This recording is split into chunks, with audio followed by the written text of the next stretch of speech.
Hello Team Chatters, yes that is my new thing, and yesterday I was thinking about how much anime has changed, and what I mean about that is not really how anime has changed, but more how people have perceived people who watch anime has changed. Much more from the tiny community of Rachel, Nevada at 6:30. Reporting live, Joe Martell's 13. I mean, you go back only 20 years back and people were getting bullied for having anime backpacks in school or talking about their favorite new shows in class. But nowadays, it seems like everyone and their grandmother has seen Attack on Titan, or Jujutsu Kaisen, or Demon Slayer, or something like that. Now, that isn't really what this video is about, but I can still imagine people who, like 10 years ago, would have bullied me for talking about Code Geass. I'm at the soup store! Why are you buying clothes at the soup store? To nowadays come up to me and ask if I've seen the newest episode of Dandadan. Anime really sure has come a long way. But this isn't about why I should be getting bullied but am not. In fact, I should probably get to the real topic of this video. So, why is the Melancholy of Haruhi Suzumiya so important to the anime industry? In fact, since I know some of the people watching this are my friends, what the hell even is the Melancholy of Haruhi Suzumiya? Let's start with that. The Melancholy of Haruhi Suzumiya is a light novel turned 2006 anime about the obvious main character of Kyon.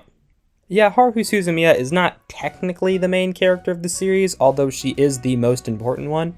You see, it turns out that Haruhi is actually a sleeping god, or an information singularity capable of creating new information from nothing. Or a being who's able to distort time-space to alter reality. Or just really an asshole of a high school girl. She's a lot of things. But the only thing that matters is that weird stuff keeps happening around her, and she probably has some kind of ability to manipulate reality. However, it seems that she is not clued into the fact that she subconsciously alters the world around her on a whim. So, narrated through the eyes of Kyon, a completely normal person with no powers whatsoever, we follow Haruhi around as she is inspired to form a club to find espers, aliens, and time travelers, thus forming a club called the SOS Brigade for that purpose. And no, I do not remember what that stands for. What's important was that it was an insanely popular anime in the early days, when anime was just starting to reach mainstream appeal. Thus, you can see a lot of influence it had on other anime that would come out, starting with the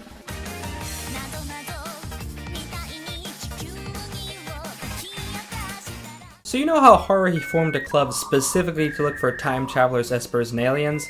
Well, it turns out that the people she asked to join the SOS Brigade were all just that. Yuki Nagato is an alien, Mikuru Asahina is a time traveler, and Itsuki Koizumi is an esper. They're all here to investigate Suzumiya, but she has no idea who they really are and may not actually believe that their kind of people really exist. Okay, so that's all well and good for a plot summary, and I said I wasn't doing any more exposition for fun, so why bring this up? Well, the importance is not in who they are, but in how they are characterized. This is what shows really how much of an impact Haruhi had on the anime industry and how it evolved. First up to bat, we have Mikuru, an insanely cute, moe, and big titty anime girl who is referenced specifically to have all of those qualities by Suzumiya and Kyon. You brought this girl, Miss Asahina, all the way up here just because she happens to be cute, tiny, and extremely well endowed? Is that what you're trying to tell me? That's right! So this is not me being weird. The moe part we can get to later, but how she is presented is essential to see how she helped to influence the wider anime sphere. She is insanely emotional, cute, and clearly has a lot of appeal. Now, there's a good chance you've seen the Mikuru beam clip or the one where she's shooting an AK, but we'll talk about her more in a bit when it comes to the moe bubble. In essence, though, she is just really cute, and again, has very large breasts, which there is no way around saying that, but honestly, that is kind of a big thing in anime nowadays, so don't look at me like that. Although she didn't invent the concept, this idea of this kind of busty cute anime girl is kind of a staple now, and there's no getting rid of it. Yuki Nagato is an emotionless, supposedly true neutral, robotic, and intellectual character. Combining her cold, calculating nature, her youthful look, and her emotionless voice, Yuki would become essential to establishing the archetype of the aloof, intellectual kudere who would be seen in years to come. Although, like Rei Ayanami, her predecessor, neither are really the true encapsulation of what is a modern kudere. The idea of the modern kudere is that the idea is emotionless, stoic, or calm-headed, but can be drawn out of their shell by the one she loves. Rei Ayanami and Yuki Nagato are both legitimately just emotionally inhibited people. Regardless, the demeanor of Yuki influenced the creation of the archetype, being one of the first major anime examples of this time, and she actually does have a lot of bigger character moments emotionally as opposed to Rei Ayanami. because in the movie especially, which does come later on, she shows a lot of her emotional side, which she did not have for much of the show. This would lead to the first actual mention of kudere the phrase in an anime, Lucky Star, made by the same animation studio as Haruhi. 何か言いようないわけ。いや、ないわけはないと思いますが、クーデレとか、いや、違うな。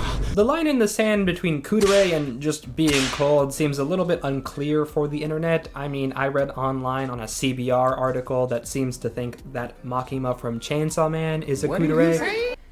Not entirely sure how true that is, but some good examples should be on screen right now that I think are solid. Itsuki Koizumi may not have been the first, like many of these examples also weren't, but he was one of the biggest of his archetype. Koizumi is the ubiquitous, mysterious transfer student trope that many animes nowadays have. This was pretty influential for the archetype, being one of the first really big examples of his kind. Also, he's one of this archetype called the token male character, at least that's what I call it in my head, which is just kind of the character who's there to be friends with the protagonist in a sea of girls.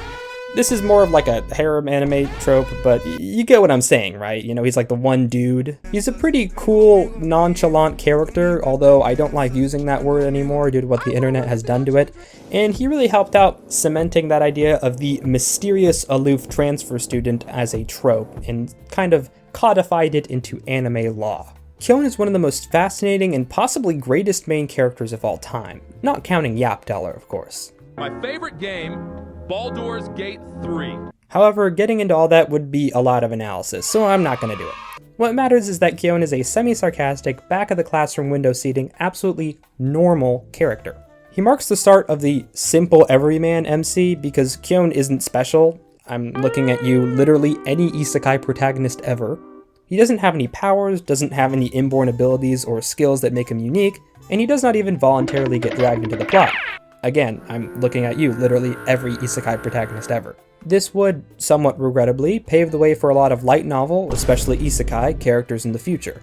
You know, the guy who is just your basically everyday character, but who eventually gets all of the hoes. But Kyon is not a boring blank slate or self-insert, marking an influence that did not reach isekai. He is an incredibly introspective and multifaceted character who was one of the first big main characters to have a lot of inner vocalized thoughts trail off. Asking somebody how long they believed in Santa Claus is so stupid, you can't even consider it a topic suitable for idle conversation.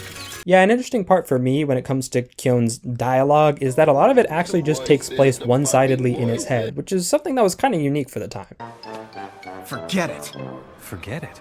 What's to forget when I hadn't even thought about it? Anyways, enough about the main characters, let's get to some other main points. So you may note that I look a little bit different in this video. Well, that's because nearly 3 months after I have written and recorded the entirety of this video, while I was editing it, I realized that I did not dedicate a portion of the characters to actually talk about the character of Haruhi Suzumiya. You may think this is a bit of an oversight.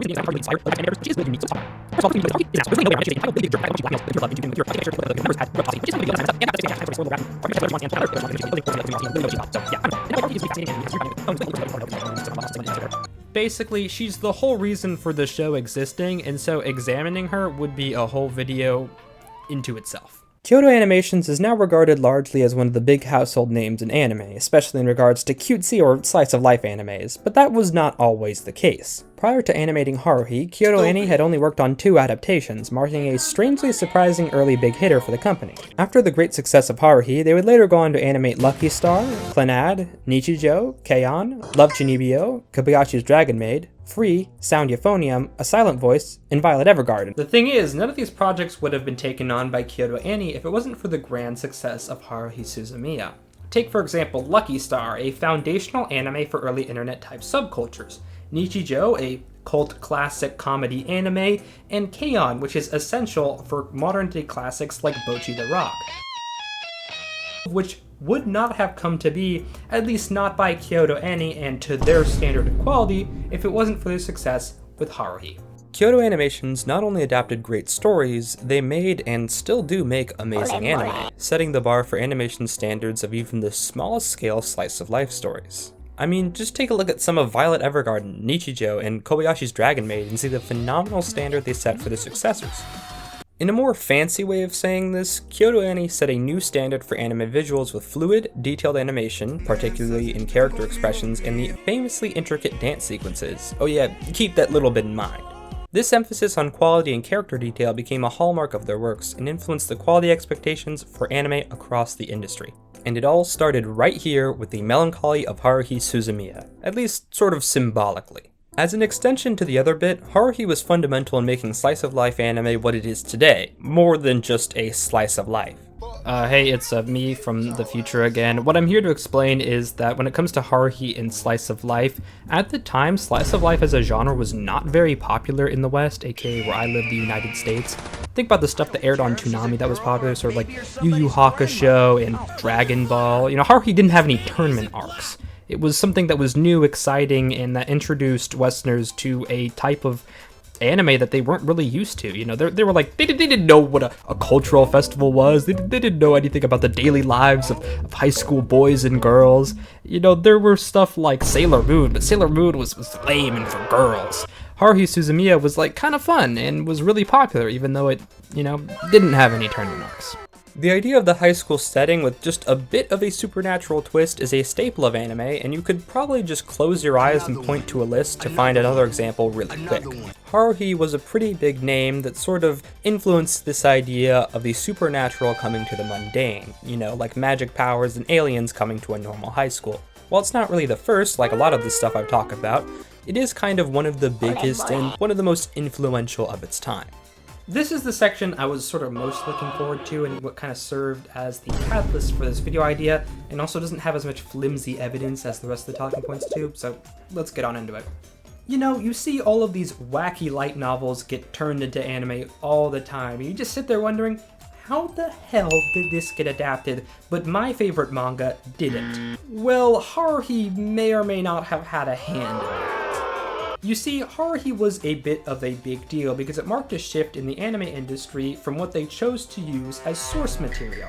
Haruhi was not a manga, in fact it was a series of light novels. Yeah, it's kind of like a book. You know, those things that have words in them, but don't have pictures. I know, it's crazy to think about. Some of you have no idea what I'm talking about. Before then, light novels were seen to be less high profile and 1,000 times less likely to get adaptations and thus get seen by a wider global market. It's kind of funny to think about that now, considering most of the anime you see nowadays are adapted off of light novels, but it used to be quite the opposite. While light novel adaptations weren't unheard of, I mean, if you have a pretentious anime fan friend, they probably have told you about Legend of the Galactic Heroes.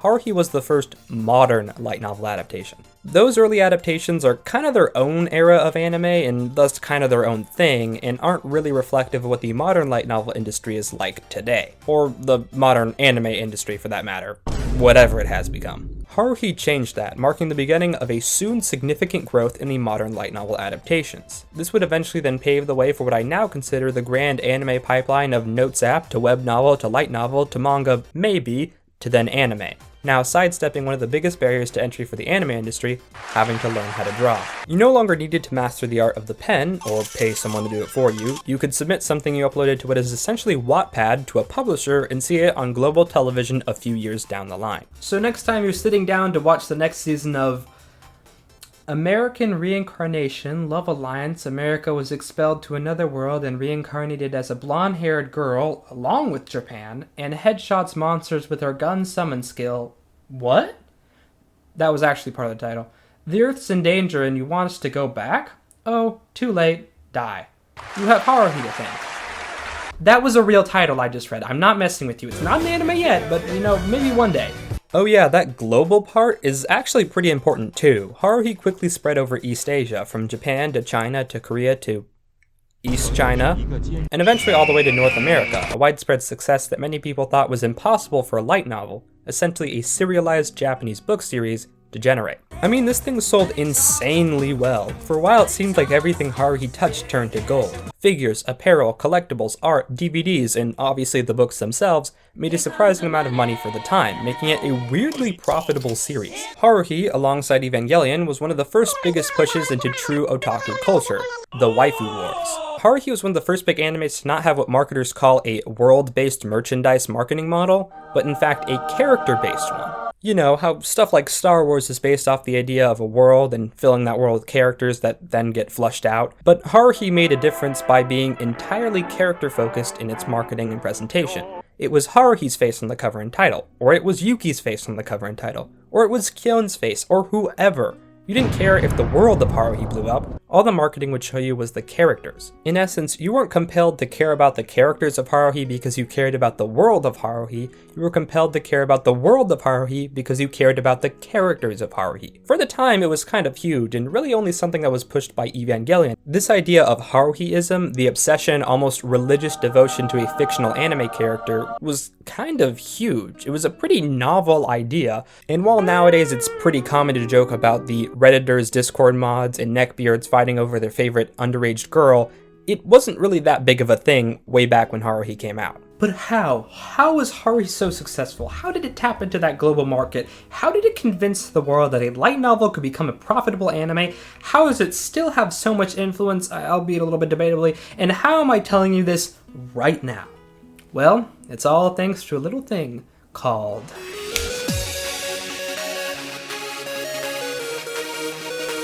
That's right, the internet. Haruhi owes its grand success and also lends a lot of its influence to the early era of the internet and to what is now grouped together as anime core or early internet webcore nostalgia. You know, stuff that your crazy trans femme lame-pilled schizocore friend reposts all the time. I may have just fried some of your brains with that statement, but some of you know what I mean. You see, it just so happens that both Haruhi's light novel and especially anime adaptation coincided with the early rise of the internet becoming more widespread in homes. As the internet grew in popularity, nerds and otakus, like you, were finding ways to share their niche hobby without actually having to talk to people. Ugh, spooky, isn't it? This allowed for otaku culture to start popping off. But this isn't about what made Haruhi popular, this is about what Haruhi made popular. Okay, so first off, this is going to be a bit of a long section with a bunch of smaller subsections as well. Besides the whole bit about light novels, this is what I wanted to talk about the most. Also, although I may be passionate about this topic, this doesn't automatically make me more qualified or competent, so if none of this makes any sense or is just straight up wrong, feel free to discredit me in the comments, you know, I don't care, it just adds engagement anyway. So remember those phrases I just mentioned? You know, anime core and webcore, lane build, wondering what they mean yet? Well, part of Haruhi's dual grand success and impact was how its rise perfectly coincided with the rise of the modern social media network. You know, web sharing platforms like MySpace, now irrelevant, GeoCities, even more sadly irrelevant, 4chan and 2chan, and most of all, YouTube. While MySpace and GeoCities have pretty much been obliterated, they did help give rise to the aestheticization, okay, yes, that is a word, of anime. People decorated their pages with Haruhi-related GIFs, or GIFs for you peanut butter psychopaths, wallpapers, and fan-made graphics, giving users a sense of belonging to an online, self-made anime culture, all revolving around an anime girl. Something that has become unhealthily common nowadays. Fans would create entire pages dedicated to analyzing and discussing Haruhi and its themes, unwittingly turning it into one of the most defining visual markers of that era's web aesthetic, blending brightly colored backgrounds, simple HTML designs, and low-resolution images that still evoke nostalgia for many internet users today. While its place in internet nostalgia has largely been eclipsed by its successor, Lucky Star, and oddly enough its predecessor, Azumanga Daioh, it is no doubt that Haruhi would come to inspire the aesthetic that these animes would be known for down the line. Disregarding these web pages, Haruhi's most concurrent influence would have to have been YouTube, made in 2005. Since the light novel became popular around 2004 and animatized in 2006, it fully coincided with the rise of the new video sharing platform. This skyrocketed both Haruhi's popularity on YouTube and YouTube's popularity on sharing anime content, opening the floodgates for future content to be put on there. This can be most clearly seen in Haruhi's AMVs, some of the oldest edited videos on the platform, eventually leading to the rise of many more anime AMVs in the future. Oh yeah, AMV stands for animated music video for all you kids who have had TikTok exist for more than half of your lifespan. AMVs like these would become the eventual predecessor for anime song edits, and you know how popular those are nowadays. I stroke my pickle. Okay, if you're familiar with Haruhi, anime otaku culture, or early internet culture in general, you're probably realizing that I left out something pretty big. Well, since I'm pretty sure my friends, who are the main people who watch these videos, have no idea what I'm talking about, I'll explain. The Hare Hare Yukai dance. The Hare Hare Yukai dance. No? Yeah, not many people other than otaku enthusiasts or old heads really remember this one, but it was huge in its day, like huge. I mean, I wasn't around for it, but I'm told it was huge. But what is it? Well, it was the ending to Haruhi. Looking at it now, you're probably wondering what's the big deal. The big deal is that it had not really been done before. It's a choreographed dance of the main cast with some good music, hardly innovative for the present, but it was most innovative back then, and highly influential too. It started a trend that is still going on to this day. Anytime you see your favorite anime characters dancing in an ending? Yeah, that started here with the Hare Hare Yukai ending. It's funny thinking about how Lucky Star's opening has sort of eclipsed this, but Haruhi started it all. You wouldn't have Lost in Paradise, the Chica Dance, or any of these without the Hare Hare Yukai. Man, this thing was so big that there was a group of people in Akihabara performing it, and it got so out of hand that police had to step in. There's also God Knows, a song they perform in the show. Yep, a group of anime kids in high school have an arc where they form a band. I hope you can see how that impacted a lot of anime that either center on this or have random band performances. You know, animes like Origairu or even My Hero. Like most of the stuff I'm talking about, there's really no way to quantify its impact, just trust me that this thing was a big deal. And the fact that it's probably no longer a big deal to you should really prove how influential it was, you know, because it was kind of like the first thing to do that. Next up, otaku culture. Sorry, I keep bringing up Lucky Star in this video, maybe that should have been the real focus of the video, but Lucky Star is kind of the king of otaku catering anime. There are so many explicit references in otaku-centric humor in that show. Again, that all started here. Every time you see an anime or video game reference in an anime, know that Haruhi did influence that in some way because it influenced Lucky Star first. It normalized this explicit pandering to their obvious demographic, referencing things like Shuffle, Ace Attorney, Full Metal Panic, and even The Thing, which I know isn't Japanese or really otaku, but it is a funny reference. Basically, Haruhi laid the groundwork to do exactly what Lucky Star would do a couple years later, pander blatantly to a crowd of lonely otakus. This is something that has grown more and more common as time has gone on. While not to the degree of Lucky Star, it was also a big part of the moe bubble, specifically being acknowledged in the show. Moe! This girl's a prime example of moe. It's a rule that in stories... So what is moe? Moe, or moeru, if you're weird like that, is a Japanese slang term describing the subgenre of anime and manga visuals focused on cuteness, innocence, and just general, like, you know, yeah. Oh, that was pretty cringe. Leaning heavily into kawaii and feminine visuals, the term is used for characters that create emotions of affection and adoration. You know, that just you look at them and you automatically want to, like, buy a body pillow of them or something. Actually, no, that's kind of the wrong type of feeling.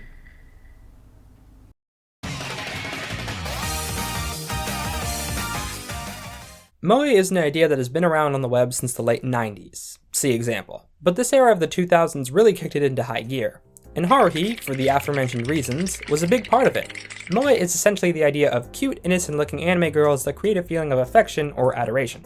You know what I'm talking about, kind of that idea of cute girls doing cute things. And what two main animes are pretty much the face of the 2000s Moe revolution? That's right, Lucky Star and K-On! Two Kyoto Anime projects that would have not happened if not for the success of the Melancholy of Haruhi Suzumiya. But Haruhi was not only inspiration. Haruhi and Mikuru, the characters, were often poster children of the 2000s Moe movement as well, and somewhat still are. This is a fact acknowledged by Haruhi in the show, telling Mikuru she needs to act more moe to attract people. And there's even this one part where they're both in bunny suits, which I think kinda nails the point. Also, this clip again. This would further go on to inspire anime like Nichijou, no no Biore, and also stuff even like Spy X Family, which I know is supposed to be pronounced Spy Family, and most of the time I do pronounce it that way. Sometimes I pronounce the X, I'm sorry.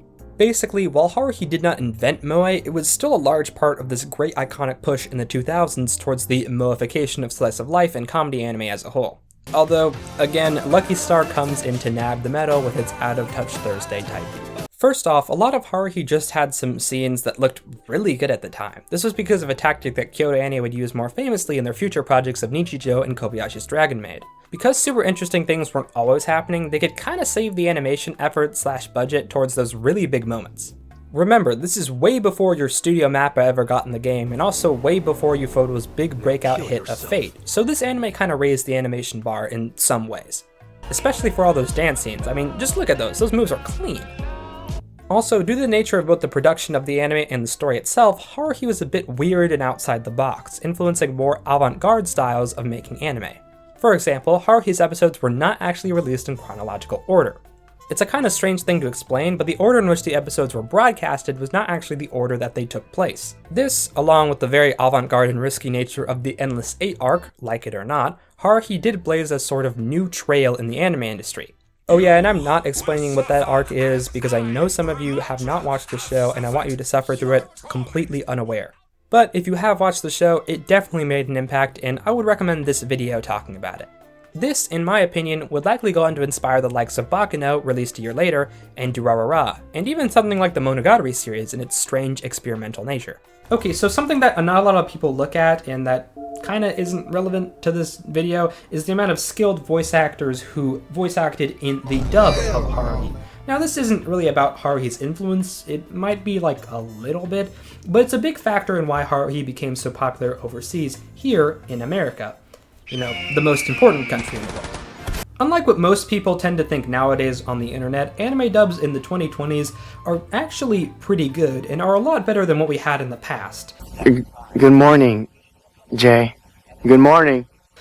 Although I don't think we'll ever be getting that whole Ghost Stories dub experience ever again. Think of a big black man chasing you! Have you done your homework yet? Oh wait, you're dyslexic. Done your yet homework, Cav? You, I'm Answer. Hey, talking, me too. But this is why shows like Cowboy Bebop or Hellsing, shows that have really good dubs for their time, have managed to get really popular and sort of localized really well. Partly off of the fact that they just have really good English dubs. So speaking of that, let's take a look at the dubbing cast of Haruhi as a little conclusion to this video and talk about what the voice actors have done before it, as well as what they would go on to do after this show. Hey! Unfortunately, reality is a hard road indeed. Prior to Haruhi, Crispin Freeman had voiced his probably most famous Alucard from Hellsing and Hellsing Ultimate. This is a role so iconic that I actually rewatched all of Hellsing in the dub in order to listen to it. He was also most known for Itachi from Naruto, voicing a bunch of characters in this anime called Geobreeders? Yeah, no idea. And apparently also Alex the Lion in a McDonald's ad? Operation Happy Meal is a go. Bingo! This better distract him. Post Haruhi, Freeman would go on to voice Shizuo Heiwajima from Durarara, this dude from Fate, I don't know, I've never actually seen it, Sundowner from Metal Gear Rising. It's about to skyrocket, like the good old days after 9/11. Jeremiah Gottwald from Code Geass, and Winston? Monsieur, does this mean Overwatch is back? No. Anyone accepting defeat will be punished by running 10 laps around the school, naked! Wendy Lee may be, in fact, the most prolific voice actor on this list, having voiced over 600 characters from over 400 titles, with her breakout anime being in the 1980s. Before her titular role, she lent her voice to Faye Valentine in Cowboy Bebop, Yoriichi from Bleach, and oh yeah, Detective Conan from Detective Conan, a show that currently has more episodes than One Piece. I mean, there are like multiple dubs of Detective Conan, but this is still a pretty big deal. Since that debut, she would voice Konata from Lucky Star, Haruhi, also in Lucky Star. Yeah, I'm not gonna explain that. The parrot from Toradora? I mean, yeah, she also played a character, but finding out she played the bird is honestly a lot more interesting. Trish from Devil May Cry 5. There's also that one blue exorcist girl, and then, there was yeah, not that many standout characters, but she's just kind of a minor character in everything. Okay, completely unrelated and not even really unique, but Haruhi had a lot of big international dubs of it released. And yeah, this is not really a big deal. In fact, Cowboy Bebop apparently even had a Belarusian dub, as well as a bunch of other kind of sort of obscure dubs, which might be lost media now, so if any of you have like videotapes of those, I'd buy them. But the point of this little segment is, if you watched Haruhi on Filipino, Thai, or French TV, please tell me in the comments, because that is like really funny to me and also like kind of cool. Okay, this is like a little extra bit I'm recording way later and, you know, obviously in a much different POV. I just wanted to add this little segment talking about how I actually saw Wendy Lee, the voice actress for Haruhi and Faye Valentine, at the Cowboy Bebop live soundtrack playing however you're actually supposed to say that. Basically, they played the soundtrack live, and I got to actually see Wendy Lee, so that's kind of cool. Still doing great, I think. She looks fine from where I was sitting. I have been created by the data integration thought entity that supervises this galaxy. One of Michelle Ruff's breakout roles was actually playing the cat in Sailor Moon, a type of role she would later reprise in Code Geass by voicing this cat. And also Euphemia, and Young Lelouch, but most importantly the cat. She was and is also most famous for voicing Rukia from Bleach. After Haruhi, she would voice in Lucky Star, Gurren Lagann Yoko, Bootleg Yoko, Yukari in Persona 3. Ace Detective? Are you stupid or something? More like stupid faggot. And the controversial Kawakami in Persona 5. I'm a teacher, and you're my student.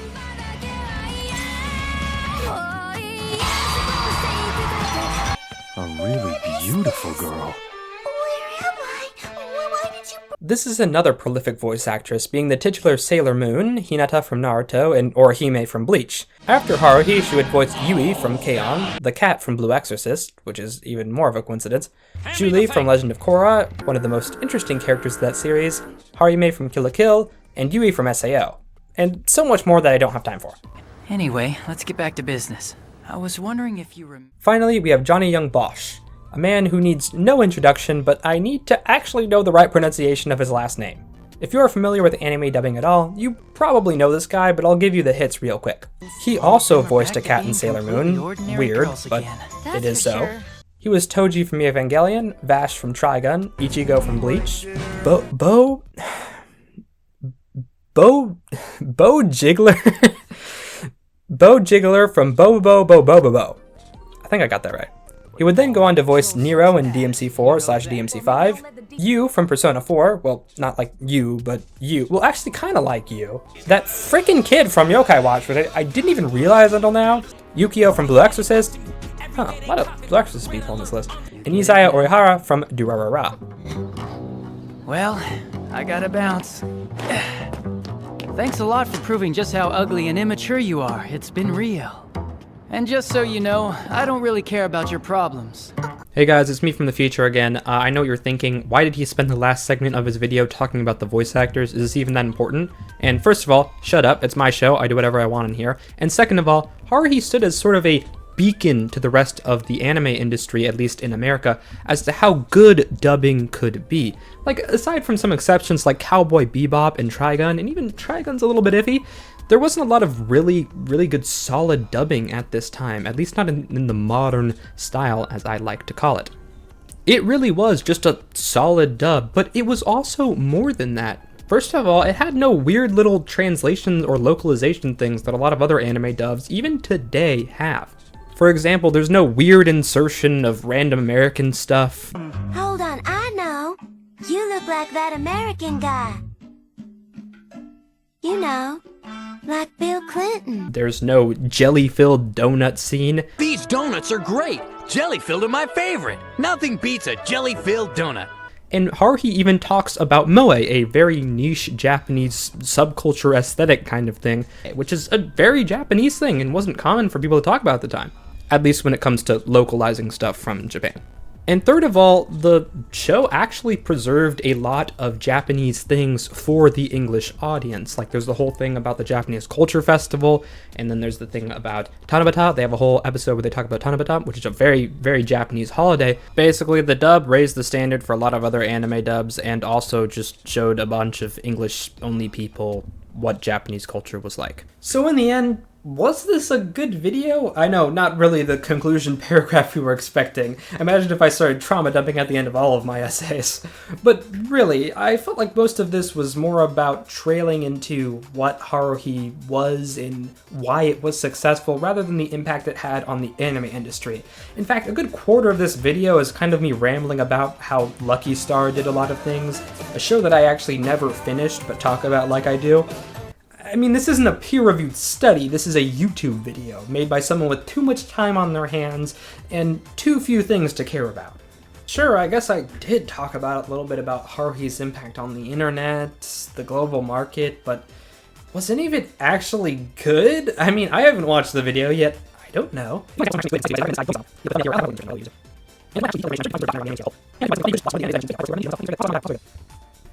And if you wanted something funny, you could have just watched one of the animes that I mentioned in this video. I personally would recommend Nichijou myself. I think it's very good. Also has a manga dial. Also very good.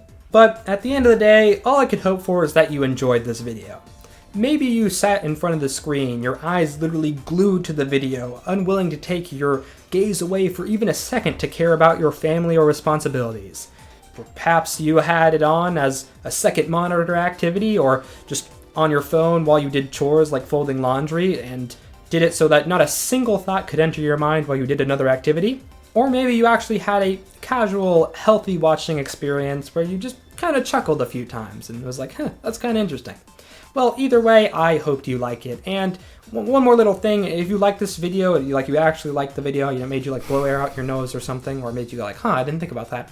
Could you please comment below if you want more anime content or content like this? Because, I don't usually make content about anime because I can hear my friends going like, honk shoe in the back of my brain while I film this video.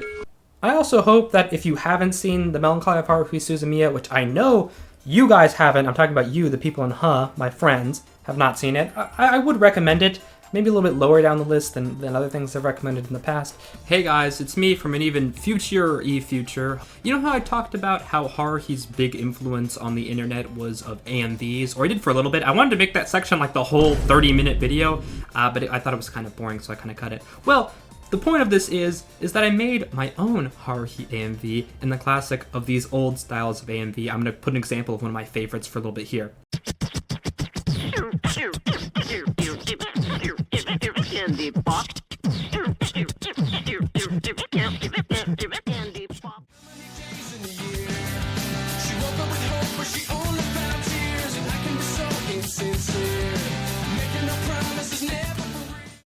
Oh, I just can't wait to get home from school so I can get online and talk with my boyfriend.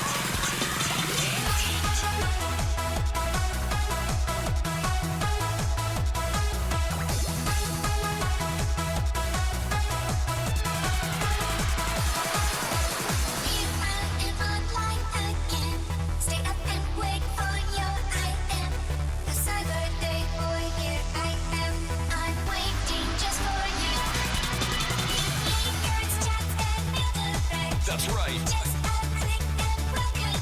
Oh yeah.